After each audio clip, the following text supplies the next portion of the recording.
Olá, mais um bloco, agora falando sobre tutela provisória. Na verdade, continuando a falar sobre tutela provisória, no último bloco falávamos sobre os requisitos da tutela provisória de urgência. E aí nós podemos ver lá na tela o que o CPC diz, vale a pena a leitura do código nesse momento que nós estamos. O seguinte, artigo 300, veja lá o que nós falávamos. A tutela de urgência será concedida quando houver elementos que evidenciem a probabilidade do direito e o perigo de dano ou o risco ao resultado útil do processo. Quando a gente fala probabilidade do direito, a gente está falando basicamente do fumus boniuris. Quando a gente fala de perigo de dano ou risco ao resultado útil do processo, a gente está falando basicamente do periculum. Inclusive, a doutrina tem entendido que esse dispositivo, o artigo 300 do CPC, ele acabou unificando os requisitos da tutela antecipada e cautelar, ao menos no que diz respeito a esses principais pressupostos. É que no CPC de 73 havia na doutrina uma discussão se seriam ou não os mesmos requisitos. Na doutrina havia quem sustentasse que os requisitos para concessão de uma tutela antecipada, por ser satisfativa, seriam um pouco mais rigorosos do que os requisitos para concessão de uma cautelar. A verdade é que, com esse dispositivo, artigo 300 do CPC, o legislador ele unifica e traz aí tudo dentro do artigo 300 sob esse mesmo rótulo, ou seja, sendo tutela provisória de urgência, tem que ter probabilidade e risco de dano. E a tutela provisória de urgência, não se esqueça, pode ser antecipada ou cautelar. Mas chama atenção o que o legislador fez questão de trazer no parágrafo 3º do artigo 300. Veja, o parágrafo 3º, ele vai dizer que a tutela de urgência de natureza antecipada não será concedida quando houver perigo de irreversibilidade dos efeitos da decisão, pois nós falamos sobre isso no bloco passado, a questão de irreversibilidade. Tem que ser reversível para que o juiz possa conceder, mas o que chama a atenção é que o legislador aqui, até destacar em marca-texto, aqui o legislador especificou a tutela de urgência de natureza antecipada. Veja que aqui ele não faz a distinção, ele fala simplesmente tutela de urgência. E, portanto, há quem diga, e numa prova isso é importante, que o requisito da reversibilidade do provimento, ele seria apenas aplicável à tutela antecipada. Então, o requisito da reversibilidade, ou como querem alguns, a ausência de irreversibilidade, seria apenas para a tutela de urgência de natureza antecipada, por conta do parágrafo 3º. Tudo bem? Ainda é importante a discussão sobre o processo cautelar. Teria o legislador abolido o processo cautelar? Não há mais, como existia no Código de Processo Civil de 73, um livro específico para tratar das cautelares. O legislador trata das cautelares junto com a tutela antecipada, aqui nesse livro que nós estamos comentando.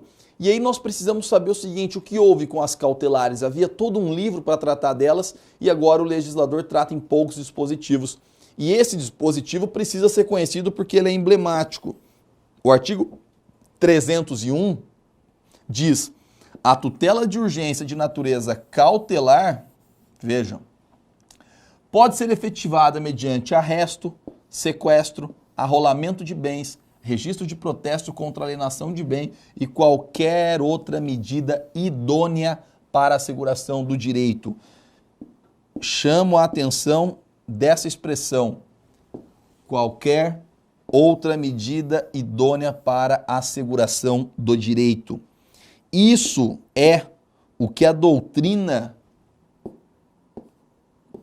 costuma chamar de poder geral de cautela. Poder geral de cautela. Isso significa o seguinte: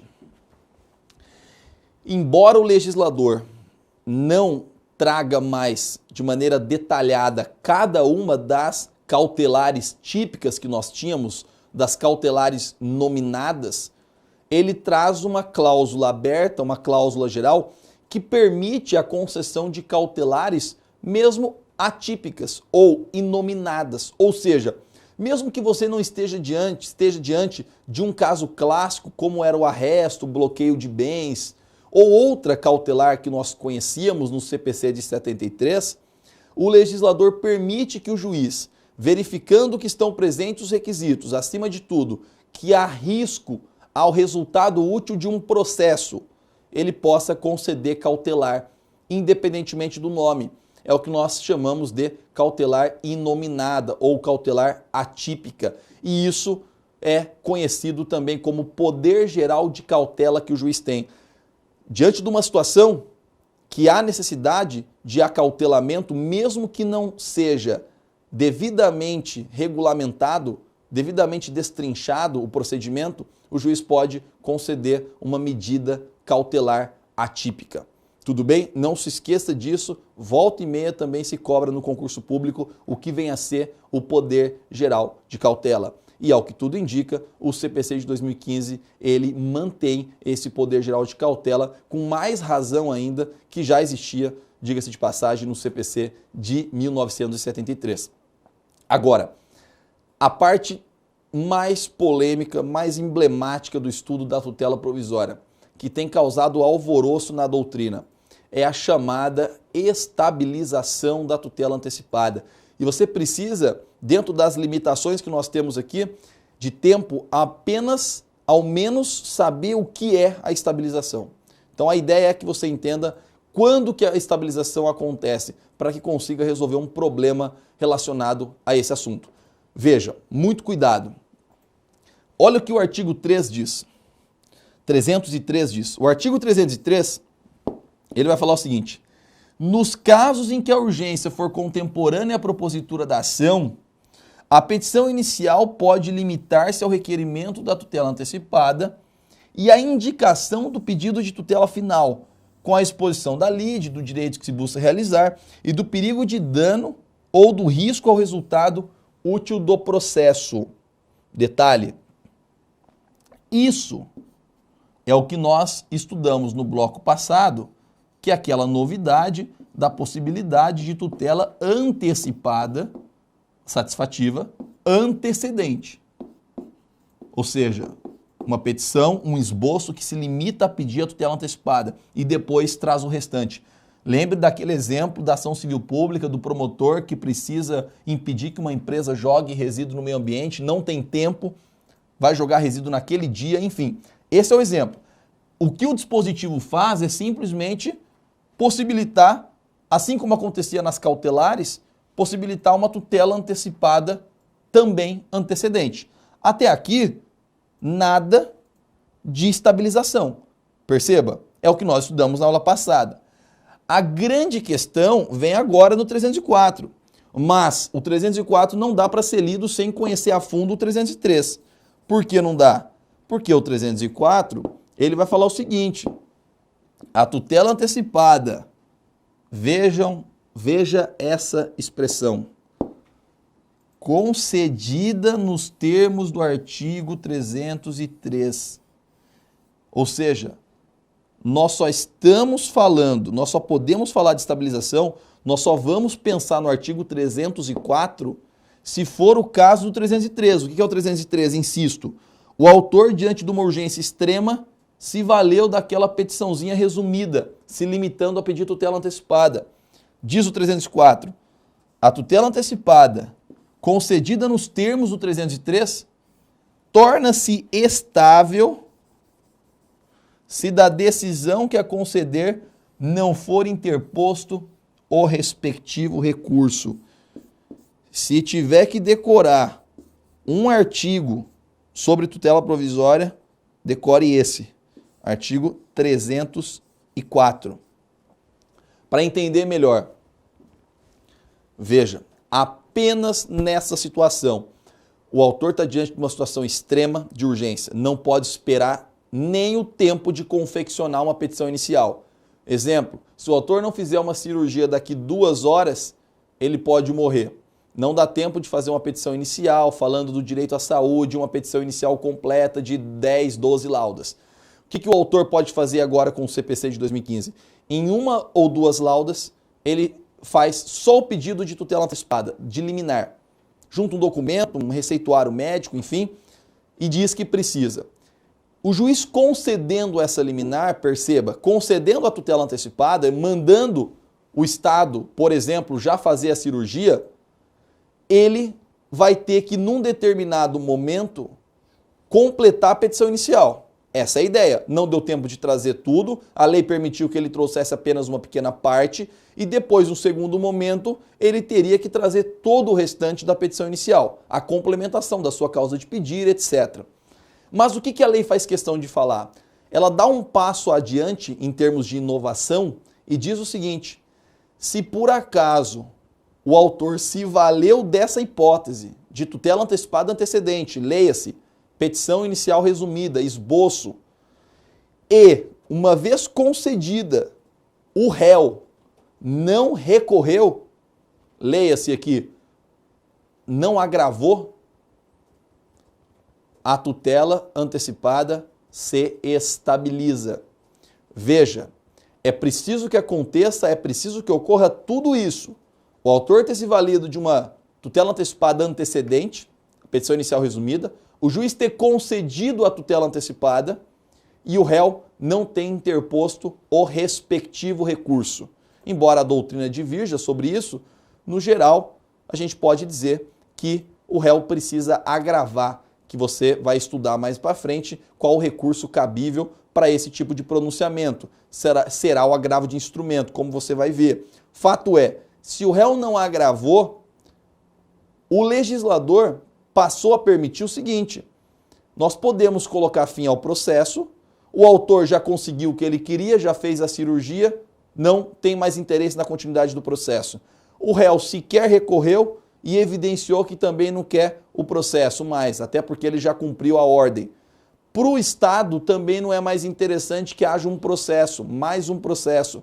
O legislador passa a permitir o que acontece em outros países, que é a estabilização da tutela antecipada. Em outras palavras, o processo se extingue no comecinho, imediatamente, com a ordem da tutela antecipada estabilizada. Ou seja, a ordem que foi dada para o Estado fazer a cirurgia já fez, o processo se extingue e essa ordem fica estabilizada. Veja, nessa hipótese, nós falaremos de estabilização da tutela antecipada. É o que o 304 prevê. A tutela antecipada, veja, insisto, a cautelar não, só a tutela antecipada. Concedida nos termos do 303, ou seja, só antecedente. Se for uma tutela antecipada concedida no meio do procedimento, incidentalmente, mesmo que o réu não recorra, esse artigo não se aplica. Torna-se estável se da decisão que a conceder não for interposto o respectivo recurso. Vale muito a pena para as provas que vão aparecer daqui para frente com o CPC em vigor, vale muito a pena ler os artigos 303 e 304. E digo mais uma coisa, tendo em vista as inúmeras polêmicas sobre esse tema, o examinador, penso eu, não teria tanta coragem de cobrar outras questões que não a letra fria do código nesse tema, porque ele abriria a possibilidade de anulação, tendo em vista os milhares de posicionamentos, as dezenas, pelo menos, de posicionamentos que nós temos sobre o tema da estabilização. Então, esse é um tema que possivelmente é cobrado, provavelmente seria cobrado com lei seca. Tudo bem? Então, conheça o 303 e 304 e, para finalizar essa parte de tutela provisória, a gente precisa falar da tutela de evidência. Tudo que nós falamos até agora, tirando aquela parte do bloco anterior, que era disposições gerais sobre tutela provisória, mas desde o começo desse bloco até agora, a gente está falando de tutela provisória de urgência. Perceba, a tutela provisória de evidência, que é aquela que independe de urgência, como nós vamos ver agora, ela não está sujeita à estabilização. Agora, o que é a tutela provisória de evidência de maneira mais detida, de maneira mais específica? Nós falamos tutela provisória de evidência sempre que nós estamos diante de uma tutela provisória que independe, que não exige o requisito do periculo in mora. Ou seja, não há urgência nenhuma, não há risco de dano, ninguém está morrendo, mas o juiz deu uma decisão imediatamente, com base em cognição rasa, sem conhecer tudo, por conta da alta probabilidade do direito do autor. E essa alta probabilidade, ela tem um caráter objetivo. O legislador tenta trazer quando ele considera que há uma alta probabilidade, ou seja, um fumus boniuris elevado a ponto de dispensar o requisito da urgência. Então, é importantíssimo também que você conheça, leia e decore o artigo 311 do CPC. O 311 lá na tela, ele fala sobre a tutela de evidência. Na verdade, é praticamente o único dispositivo sobre tutela de evidência. Daí a sua importância. Veja o que diz o 311. A tutela de evidência será concedida independentemente da demonstração de perigo de dano ou de risco ao resultado útil do processo, quando? Então veja, tutela de evidência independe de urgência. Demonstração de perigo de dano ou risco ao resultado, leia-se, independe de urgência. Mas quando que é possível isso acontecer? A lei traz as seguintes hipóteses. Primeiro, ficar caracterizado o abuso do direito de defesa ou manifesto propósito protelatório da parte. Veja, a ideia é, imagine que o autor esteja pedindo algo em face do réu. E o réu o tempo todo está protelando, opondo embargo de declaração, travando o processo o tempo todo. O juiz pode, a partir disso, conceder, desde que haja requerimento da parte, claro, aqueles requisitos, lembre-se, são genéricos, o requerimento da parte tem que ter em toda a tutela provisória, não só na de urgência. O juiz pode conceder uma tutela provisória, leia-se, já dar para o autor aquilo que ele está pedindo, pois a tutela provisória de evidência, ela tem uma natureza inevitável de antecipação, satisfativo. O juiz já pode conceder o que o autor está pedindo, porque o réu, ao protelar o processo, evidencia que não tem razão. E colocando na balança, vale a pena já dar para o autor o que ele está querendo e correr um certo risco de que ao final seja revogado. Mas, tendo em vista os atos protelatórios do réu, há uma evidência muito grande de que o autor tem razão. Então, havendo abuso do direito de defesa, atos protelatórios por parte do réu em especial, é uma hipótese que permite que o juiz conceda essa tal tutela provisória de evidência. Ainda, diz o 311, no inciso 2º, quando as alegações de fato puderem ser comprovadas apenas documentalmente e houver tese firmada em julgamento de caso repetitivo ou em súmula vinculante.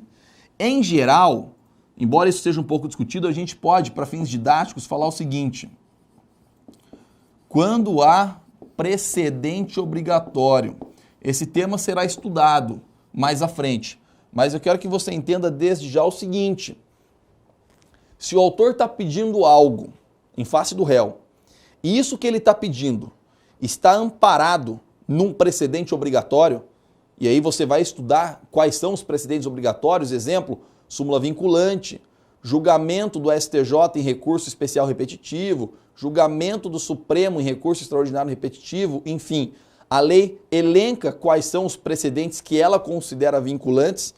A ideia é, se o autor está pedindo algo e há um precedente obrigatório a seu favor, o juiz ele pode não julgar ainda, porque ele precisa ouvir o réu, precisa produzir provas, mas tamanha é a verossimilhança do seu direito que o juiz está autorizado a conceder tutela provisória de evidência. É a tutela provisória de evidência baseada em precedente obrigatório. O inciso 3º é uma hipótese que já existia no CPC de 73, mas foi realocada. O legislador trouxe para cá. quando se tratar de pedido repersecutório fundado em prova documental adequada ao contrato de depósito, caso em que será decretada a ordem de entrega do objeto custodiado sob cominação de multa. Existia lá uma peculiaridade na ação de depósito, que era uma liminar independentemente de urgência, o legislador trouxe para cá. E interessa mais essa última hipótese. A petição inicial foi instruída com prova documental suficiente dos fatos constitutivos do direito do autor, a que o réu não opõe a prova capaz de gerar dúvida razoável. Não se esqueça dessa expressão, prova capaz de gerar dúvida razoável. Com isso, com esse inciso 4º do 311, o legislador parece ter consagrado entendimento de parcela da doutrina que admitia a concessão de tutela provisória de evidência independentemente de má-fé do réu. Mesmo que o réu não estivesse abusando do seu direito de defesa, protelando de má-fé, só pela não seriedade da sua contestação, só pela fragilidade da sua defesa, já seria possível o juiz conceder uma tutela antecipada para o autor. Uma tutela provisória, de natureza antecipada, fundada aqui na evidência. Então, basta uma defesa não séria, basta que o réu não coloque em dúvida o que o autor está trazendo, que o juiz está autorizado, havendo o requerimento do interessado, a conceder uma tutela de evidência. E o parágrafo único, ele vai dizer quando que o juiz pode conceder liminarmente ou não. E veja, isso demonstra a precisão técnica do conceito de liminar. Olha o que o Código diz. Nas hipóteses dos incisos 2º e 3º, o juiz poderá decidir liminarmente, ou seja, na hipótese de precedente obrigatório ou na hipótese do depósito, o juiz pode conceder uma tutela provisória de evidência antes de ouvir o réu. Leia-se aqui, antes de ouvir o réu. A contrário senso, cuidado. Isso significa que na hipótese 1 e 4, o juiz até pode conceder a tutela provisória de evidência, ele não precisa deixar para a sentença. Só que essa tutela provisória deve ser concedida depois do réu se manifestar. Não pode ser concedida liminarmente. Tudo bem? Com isso, a gente consegue ter uma noção bem interessante sobre tutela de evidência, suficiente para resolver boa parte das questões sobre esse tema. Para a gente saber se está tudo em ordem aí, se nós conseguimos aprender, vamos ver essa questão que caiu na OAB recentemente. Questão interessantíssima, diga-se de passagem. Veja só, vamos ler. Ó. O senhor João, pessoa idosa e beneficiária de plano de saúde individual da sociedade ABC Saúde Limitada, começa a sentir fortes dores no peito durante a madrugada e, socorrido por seus familiares, é encaminhado para a unidade hospitalar mais próxima. O médico responsável pelo atendimento inicial constata um quadro clínico grave, com risco de morte, sendo necessário o imediato encaminhamento do senhor João para a unidade de terapia intensiva UTI do hospital. Ao ser contatado, o plano de saúde informa que não autoriza a internação, uma vez que o senhor João ainda não havia cumprido o período de carência exigida em um contrato. Imediatamente, um dos filhos do senhor João, advogado, elabora a ação cabível e recorre ao plantão judicial do Tribunal de Justiça do Estado em que reside, a partir do caso narrado, assinar a alternativa correta. Antes de plano, só lendo o enunciado, sem ler as assertivas, veja, o enunciado retrata um cenário de extrema urgência, aquilo que o Código chama de urgência contemporânea à propositura da ação. Retratou um cenário de extrema urgência, comece a pensar de plano na tutela antecipada antecedente, na estabilização, naquelas situações que o CPC passou a permitir. Vamos ver as assertivas. Veja só. A tutela de urgência a ser requerida deve ser deferida, tendo em vista os princípios da cooperação e da não surpresa que regem a codificação processual vigente, após a prévia oitiva do representante legal do plano de saúde no prazo de 5 dias úteis. Quando falar após a prévia oitiva do representante legal, está levando a crer que não pode conceder essa tutela provisória, que é de urgência, liminarmente, o que está errado. A tutela provisória de urgência, ninguém duvida que pode ser concedida liminarmente. Errado. Uma vez demonstrado o perigo de dano ou de risco ao resultado útil do processo, o magistrado poderá conceder tutela de evidência em favor do senhor João, autorizando sua internação provisória na UTI do hospital. Veja, as noções aqui são contraditórias. Não é uma vez demonstrando o perigo de dano, o magistrado pode conceder tutela de evidência? O contrário. A tutela de evidência, ela dispensa a demonstração de perigo de dano e, portanto, está errado. Alternativa C. Diante da urgência do caso, contemporânea à propositura da ação, a petição inicial redigida poderia limitar-se ao requerimento da tutela antecipada e à indicação do pedido final. Concedida a tutela final, o autor deverá editar a petição inicial em 15 dias ou em outro prazo maior que o juiz fixar. Essa parte final está lá nos artigos 303 e 304, seus parágrafos. É exatamente isso. O autor deve editar, mas se o réu não recorrer da concessão, acontece a estabilização da tutela antecipada. Mas veja, diante da urgência, contemporânea à propositura da ação, petição inicial limita-se ao requerimento de tutela antecipada. Isso tudo que foi dito é o que a gente estudou como tutela provisória de urgência antecipada antecedente.